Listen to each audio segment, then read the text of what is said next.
Bonjour à tous. Incendie criminel à Anvers, une femme dans le coma, ses 2 enfants meurent asphyxiés.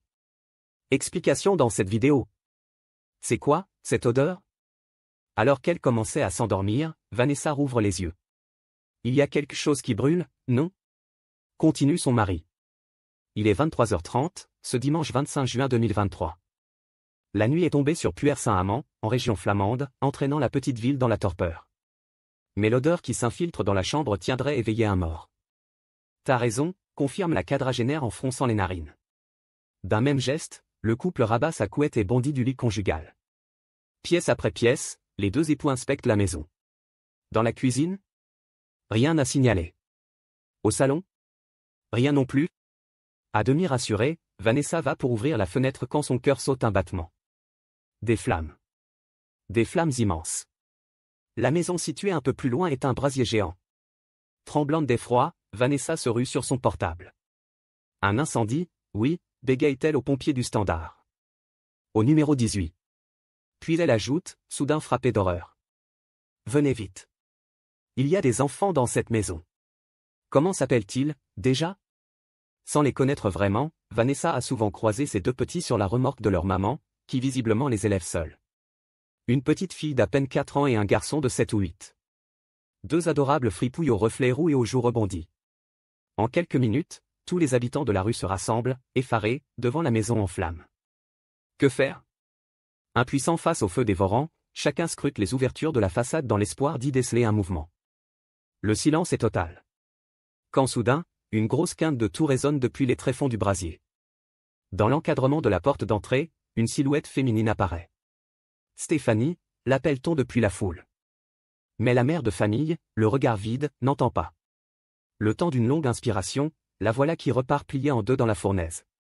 Sans doute va-t-elle chercher ses petits, restés prisonniers à l'étage. Les secondes ressemblent à des minutes. Les minutes à des heures. Il n'en faut pourtant que 5 aux pompiers pour arriver sirène hurlante. À peine descendus de leur véhicule, ils évaluent leurs options. Par derrière. Leur recommande un voisin d'une voix rauque. Il y a un jardin. En réalité, il y en a plusieurs, tout en longueur, alignés comme dans les cités ouvrières. Le voisin entraîne les pompiers dans le sien et escalade la palissade pour leur montrer le chemin. En retombant de l'autre côté, il se réceptionne mal et se casse le genou. Mais les secouristes n'ont pas le temps de s'occuper de lui et le laissent prostré dans l'herbe grasse. Il y a beaucoup plus urgent. De la porte arrière de la maison en flammes, une silhouette vient à nouveau de surgir avant de s'écrouler. Ou plutôt une forme qui n'a plus grand-chose d'humain. La peau racornie, noircie, les chairs à vif. C'est encore Stéphanie. La malheureuse est toujours consciente. Elle trouve la force de prononcer quelques syllabes d'une douleur infinie. Mes enfants, comment vont mes enfants? Tandis qu'on l'entoure, le reste des pompiers tentent de pénétrer dans la demeure par tous les moyens. Ils y parviennent en brisant un carreau. Bientôt, 2 petits corps sont extraits de l'enfer orange, et évacués en urgence absolue vers l'hôpital Stuyvesant d'Anvers. Hélas, si Stéphanie, désormais plongée dans un coma artificiel, continue de s'accrocher à l'existence. Les 2 petits, prénommés Chiara et Keanu, décèdent dans les heures qui suivent. Les fumées ne leur ont laissé aucune chance. À Puer, la nouvelle de leur mort tombe comme un coup près. Jusqu'au bout, les voisins ont voulu y croire. Les mots de Stéphanie les appelant désespérément restent incrustés dans les mémoires. Sa voix traversait la moelle et les os, se désole un riverain en larmes. L'horrible odeur de brûlé flotte encore comme les lambeaux d'un mauvais rêve. Au numéro 18, au milieu du jardin, une petite chaussure violette abandonnée, taille 32, raconte à elle seule la tragédie. Alors que pompiers et policiers se relaient pour fouiller les décombres, les gens se succèdent sur le trottoir pour y déposer bougies et bouquets de fleurs. Dans les regards se mêlent consternation et incompréhension. Quand je pense qu'il y a quelques jours à peine, les enfants étaient assis là, sur ma terrasse. Souffle le patron du café voisin. Il mangeait une glace. Les proches de Stéphanie, qui arrivent les uns après les autres, sont effondrés. Il y a 3 semaines, la petite famille célébrait la première communion de Keanu. Le revoir sauter sur son château gonflable sous les yeux de sa petite sœur Hilar serre tous les cœurs. Je ne peux pas croire qu'ils sont partis, s'étrangle leur grand-père. Ils vont tellement nous manquer. Mais derrière la tristesse du vieil homme pointe déjà la morsure du soupçon. Comment le feu a-t-il pu prendre à cette vitesse? Si quelqu'un l'a allumé, il est déjà sûr de savoir qui. Ce ne peut être que son ancien gendre. Cet homme bouffi d'alcool et de drogue ne cesse d'harceler Stéphanie depuis leur divorce. On le voit toujours au bistrot, en train de ruminer sa rancœur en enchaînant les demi de Duvel, la bière locale.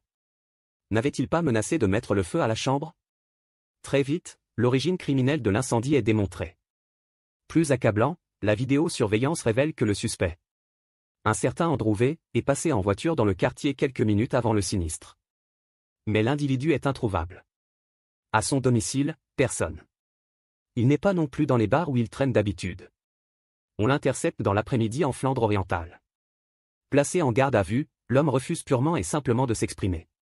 Pas un mot.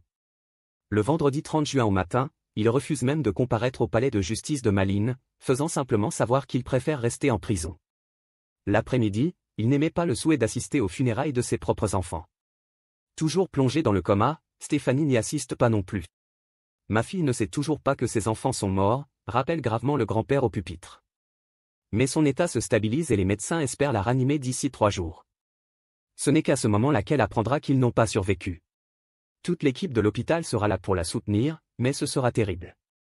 Merci d'avoir regardé et si vous avez aimé cette vidéo, n'hésitez pas à la partager avec vos amis et à vous abonner à notre chaîne pour ne manquer aucune de nos futures vidéos.